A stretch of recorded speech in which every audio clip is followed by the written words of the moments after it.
अस्सलाम वालेकुम व्यूअर्स, मैं हूं आपका host Syed Subhan and welcome to forex impulse. आज हमारे साथ मौजूद हैं the man himself sir Abdul Hafeez. Hafeez साहब कैसे हैं आप? खैरियत से हैं? सर सबसे पहले तो मुझे ये बताइएगा कि आप फॉरेक्स की फील्ड में कब से हैं? अल्हम्दुलिल्लाह आई एम फाइन और मैं 13 ईयर्स से फाइनेंशियल मार्केट्स में काम कर रहा हूँ। सर एक वर्ड जो आपके साथ एसोसिएट किया जाता है शुरू से, वो है इलिट वेव। आप हमें बताएंगे कि इलिट वेव है क्या? देखें, जब लोग एज ए क्राउड एक्ट करते हैं तो उनका एक प्रिडिक्टेबल मैनर होता है। इसी चीज़ को लेके इसको आप कह लें कि ये मैथ साइकोलॉजी है। इसी चीज़ को लेके अगर फाइनेंशियल मार्केट्स में देखा गया तो वहाँ इन्वेस्टमेंट क्राउड होता है और इन्वेस्टर की जो कलेक्टिव साइकोलॉजी है ये शिफ्ट होती रहती है पेसिमिज्म से ऑप्टिमिज्म और ऑप्टिमिज्म से पेसिमिज्म। ये शिफ्ट होती रहती है, स्विंग होती रहती है।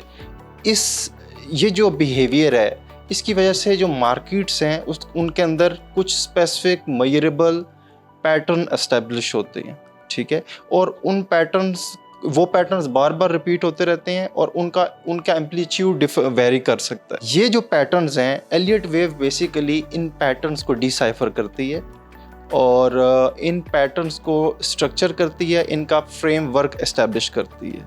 ये जो इन्वेस्टर साइकोलॉजी है, जो कि एक कलेक्टिव इन्वेस्टर साइकोलॉजी है, ये बेसिकली मार्केट का रियल इंजन होता है। इसी से ही आपको मार्केट के विजडम का पता चलता है और इसी से ही मार्केट के रियल एस्टेब्लिशमेंट का जो फ्लो है वो आपको आइडिया होता है। सो इन शॉर्ट मैं कहूँ कि एलियट वेव क्या है? Elliott wave is the systematic psychology of investors.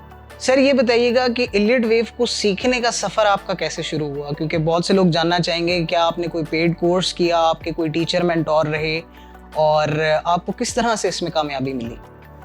देखें, मेरा कोई टीचर या मेंटोर नहीं था। मैंने इसको बड़े हार्ड वे में लर्न किया है और बेसिकली हुआ इस तरह है कि 2013 में जब मैंने ट्रेडिंग स्टार्ट की तो मैं बिल्कुल बिगिनर था और शुरू में यही था कि कहीं से सिग्नल मिल जाएं ताकि हम उन सिग्नल से अपनी ट्रेडिंग करके प्रॉफिट जनरेट कर सकें। सो हम डिफरेंट वेबसाइट पे घूमा करते थे कि हर डिफरेंट वेबसाइट को देखते थे। तो उसमें उस टाइम जो इंस्टा फॉरेक्स ब्रोकर था वो काफ़ी मशहूर था। उनके वेबसाइट पे डिफरेंट एक्सपर्ट अपना जो एनालिसिस देते थे। उनमें एक एक्सपर्ट था टॉर्बन मेलस्टेड, ठीक है। वो एलियट वेव का एक्सपर्ट था। वो क्लियर कट सिग्नल देता था, पोजिशनल सिग्नल देता था। तो हम क्या करते थे, हम हर 1 से 2 दिन बाद उसका एनालिसिस देखते थे। मैं पर्सनली खुद उसका एनालिसिस देखता था और उसमें जो सिग्नल होता था उस पर मैं ट्रेड लगाता था। उसमें स्टॉप लॉस भी हिट होते थे, टारगेट भी हिट होते थे। लेकिन उसको फॉलो कर करके, टॉर्बन मेलस्टेड को फॉलो कर करके और उसको इतना ज़्यादा फॉलो कर करके ना एलियट वेव का इंटरेस्ट मेरे अंदर डेवलप होना शुरू हो गया, क्योंकि मैं डेली बेसिस पे उसके एनालिसिस रीड करता था और उसकी जो चार्ट की अंडरस्टैंडिंग है उसको फॉलो करता था। और मुझे लगता था कि जो एलियट वेव है वो बेसिकली मार्केट को रीड करने का, चार्ट्स को डील करने का सबसे बेस्ट वे है। सो वहाँ से मेरा इंटरेस्ट डेवलप हुआ। अब क्वेश्चन ये था कि मैं अब इसका कोर्स कहाँ से करूँ। अनफॉर्चुनेटली उस टाइम कोई ऐसा यूट्यूब का भी सीन नहीं था और 2013 की बात है और उस टाइम मार्केट के अंदर कोई कोर्सेज अवेलेबल नहीं थे, ना कोई गुरु थे और बाहर के कोर्सेज थे जो पाकिस्तान से बाहर के। लेकिन उनमें मसला ये था कि उनकी फीसेस बहुत हाई थी और मैं शुरू में वो अफोर्ड नहीं कर सकता था। तो मैंने फिर किया क्या कि मैं शौक़ तो था मुझे, मैंने ये किया कि मैंने एलियट वेव का जितना जो टेक्स्ट में थ्योरी है, ये बुक्स हैं जो अवेलेबल थी या जो हिडन थी, मैंने सारी क्रैक की, उनको पढ़ा, उनको समझा और उसको मार्केट में अप्लाई करने की कोशिश की। लेकिन उसमें भी मुझे सक्सेस नहीं मिली। फिर मैंने क्या किया, मैंने दुनिया के जितने टॉप के एनालिस्ट हैं, एलियट वेव के एनालिस्ट हैं, जिधर हैं, जिधर उनकी वेबसाइट है, जिधर उनका टेक्स्ट है, जिधर वो अपने एनालिसिस पोस्ट कर रहे हैं, उन सब को रिव्यू किया, एक एक पोस्ट पढ़ी, उनके सारे जो वर्किंग है उसको देखा, वो कैसे मार्केट को एनालिसिस कर रहे हैं। और इस चीज़ को करके, उनके एनालिसिस को देख के मैंने आहिस्ता आहिस्ता एलियट वेव की जो प्रैक्टिकल अप्रोच है उसकी तरफ आया और मैं आहिस्ता आहिस्ता सीखता गया। सो मैंने दुनिया के जितने भी टॉप के एलियट वेव के जो एक्सपर्ट हैं तकरीबन सबको ही फॉलो किया है और सब की छोटे छोटे पॉइंट्स को पिक किया है और उस ये तमाम जो अरसा था, मुझे तकरीबन 5 साल लगे एलियट वेव को सीखते सीखते, क्योंकि मैं डायरेक्टली, मेरा कोई मेंटोर नहीं था, ना टीचर था, तो मुझे एक हार्ड वे में इसको लर्न करना पड़ा।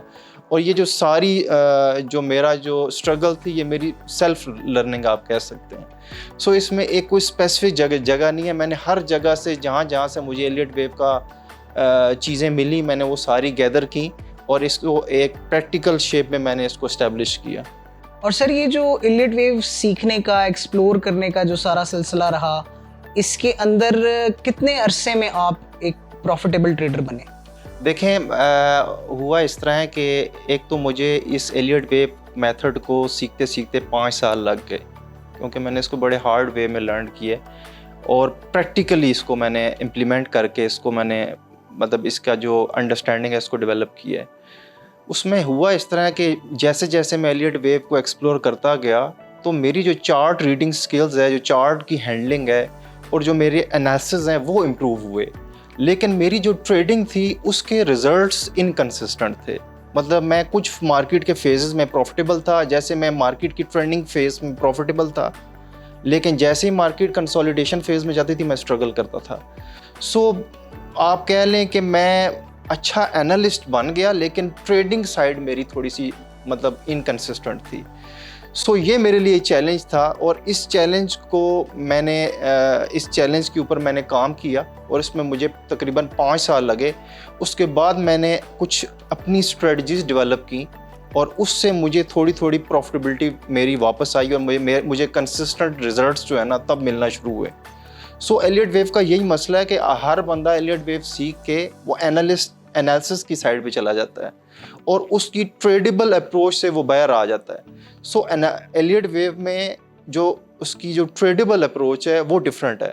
सो ये जो ट्रेडेबल अप्रोच है, इस तक आने के लिए मुझे 5 साल लगे और फॉर्चुनेटली मैंने इसके अंदर कुछ ऐसी स्ट्रेटजीज डेवलप कर ली कि जिससे मैं प्रॉफिटेबल जो कंसिस्टेंट जो रिजल्ट्स हैं, प्रॉफिटेबल रिजल्ट्स हैं, वो लेने में कामयाब हो गया। ठीक है, बेसिकली हुआ ये कि ये जो एलियट वेव है, इसके जितने भी एनालिस्ट थे, ये अपने जब एनालिसिस देते थे तो इनका जो स्टॉप लॉस होता था वो बहुत बड़ा होता था। एक तो ये पोजिशनल ट्रेडिंग करवाते थे पहली बात, और उसका स्टॉप लॉस बड़ा होता है, मतलब 100 पे 80 पिप्स का भी स्टॉप लॉस हो जाता था। सो मेरे लिए ये चैलेंज था कि एक तो स्टॉप लॉस को मैंने नीचे लाना है। सो स्टॉप लॉस को नीचे लाने के लिए मुझे एलियट वेव के अंदर छोटे टाइम फ्रेम पे ग्रिप करनी थी कि 5 मिनट 15 मिनट पे, और उसके लिए मुझे सॉलिड स्ट्रेटजीज चाहिए थी, क्योंकि एलियट वेव को अगर आप छोटे टाइम फ्रेम में फॉलो करते हैं तो वो थोड़ा सा एलियट वेव की जो एक्यूरेसी है वो ड्रॉप होती है और आपको हाईली एक्सपीरियंस्ड होना चाहिए। सो मैंने छोटे टाइम फ्रेम में एलियट वेव को एक्सप्लोर किया और उसमें कुछ ऐसी स्ट्रेटजीज निकाली कि मेरा जो स्टॉप लॉस है ट्रेड लेते वक्त वो 30 से 50 पिप्स तक का होता है। करेंसी पेयर्स में मैं 15 से 20 पिप्स का स्टॉप लॉस रखता हूँ, और गोल्ड में आप 30 से 40 पिप्स ले लें, ऑयल और गोल्ड में या कमोडिटीज़ में। सो इस चीज़ को लेके जैसे ही मैंने स्टॉप लॉस को रिड्यूस किया और एक एनालिसिस से हट के मैं स्ट्रेटेजाइज हुआ, और उसके बाद मुझे कंसिस्टेंट रिजल्ट्स आना शुरू हुए और वहाँ से मेरी जो प्रोबेबिलिटी वाली जो अप्रोच है वो सामने आई। सो यहाँ से मुझे कंसिस्टेंट रिजल्ट्स आना शुरू हुए और ये जो तमाम पीरियड है इसमें भी मुझे 5 से 6 साल लगे। बिल्कुल ठीक हो गया।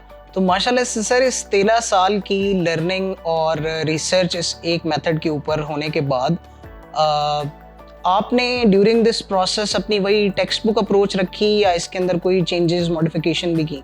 देखिए, आप अगर थ्योरी पे जाएं और टेक्स्ट अप्रोच पे जाएं, टेक्स्ट बुक अप्रोच पे जाएं, तो आप एक अच्छे एनालिस्ट तो बन सकते हैं, लेकिन आप अच्छे ट्रेडर नहीं बन सकते, क्योंकि एनालिसिस जो है वो एक डिफरेंट चीज़ है और ट्रेडिंग डिफरेंट चीज़ है। ट्रेडिंग के लिए आपको चाहिए होती है स्ट्रेटजी। सो ये एक चैलेंज था कि मैंने एलियट वेव सीख ली है, अब इसको एक इसमें से स्ट्रेटजी कैसे निकालूं। सो इसमें मुझे थोड़ा टाइम लगा और मैंने एलियट वेव के अंदर ऐसे मॉडल डिस्कवर किए, मतलब डिस्कवर तो नहीं कह सकते, लेकिन कुछ ऐसे मॉडल को इस्टेब्लिश किया अपने लिए, जो कि मुझे छोटे टाइम फ्रेम पे 1 मिनट से लेके 5 मिनट के टाइम फ्रेम पे इस काबिल हो गया मैं कि मैं मार्केट को 10 पिप या 5 पिप के स्टॉप लॉस के साथ भी ट्रेड कर सकूं करेंसी पेयर्स के अंदर, और गोल्ड और ऑयल उधर 30 पिप 40 पिप का एसएल के साथ मैं 1:3, 1:4, 1:5 रिस्क रिवार्ड के साथ प्ले कर सकता था। सो टेक्स्ट बुक अप्रोच पे आप जाएंगे तो वो आपको एक एनालिसिस टच देती है, लेकिन अगर आपने ट्रेडेबल अप्रोच पे जाना है तो आपको उसके अंदर से स्ट्रेटजीज निकालनी पड़ेंगी, और स्ट्रेटजीज निकालने के लिए आपको मॉडल चाहिए। सो मैंने कुछ अपने मॉडल डिफाइन किए, 7 से 8 मॉडल हैं मेरे। उन 7-8 मॉडल्स को लेके मैंने मार्केट के अंदर जो मेरी ट्रेडिंग थी वो इम्प्रूव हुई, और मैं जो एक प्रोबेबिलिटी अप्रोच है मार्केट के अंदर कि आपने मार्केट के अंदर एब्सोल्यूट्स पे नहीं जाना, प्रोबेबिलिटी पे जाना है। सो इस चीज़ को लेके और रूल्स को डिफ़ाइन करके और मॉडल्स के साथ रूल्स को मिला के मैंने कंसिस्टेंट प्रॉफिटेबल रिजल्ट्स को जनरेट किया। अच्छा सर, आपने जिक्र किया अभी कि आप स्टॉक मार्केट में भी काम कर रही हैं, तो स्टॉक मार्केट में आपकी एंट्री कैसे हुई? अच्छा, ये अच्छा क्वेश्चन है। असल में मैं जब डिफरेंट एलियट वेव के एक्सपर्ट्स को एक्सप्लोर कर रहा था और उनके वर्किंग को एक्सप्लोर कर रहा था, एलियट वेव को, प्रैक्टिकल एलियट वेव को सीखने के लिए, तो मैंने देखा कि जितने मुझे चार्ट्स मिले एलियट वेव के वो स्टॉक मार्केट रिलेटेड थे। तो वहाँ से मुझे थोड़ा सा शौक डेवलप हुआ। तो 2017 में फिर मेरे पास अपॉर्चुनिटी आई। एक कंपनी थी ट्राइजुकेशन प्राइवेट लिमिटेड के नाम से, उन्होंने मुझे हायर किया कि मैंने टेक्निकल एनालिसिस की ट्रेनिंग देनी है उन लोगों को जो पाकिस्तान स्टॉक मार्केट में काम करते हैं। तो वहाँ से मेरी स्टॉक मार्केट की जर्नी स्टार्ट हुई। मैं पाकिस्तान स्टॉक मार्केट में उसके बाद से कंसिस्टेंटली ट्रेडिंग भी कर रहा हूँ और उसको देख भी रहा हूँ, और मैं एक ब्रोकर के साथ भी एसोसिएटेड हूँ। ठीक है, मुझे स्टॉक मार्केट में तकरीबन 7 से 8 साल हो गए हैं। तो मैं 2017 के बाद इस स्टॉक मार्केट में इन हुआ, और मैंने एलियट वेव को फिर पाकिस्तान स्टॉक मार्केट में यूज़ करना शुरू किया, और मैंने इसमें बहुत मैजिकल रिजल्ट्स को अचीव किया।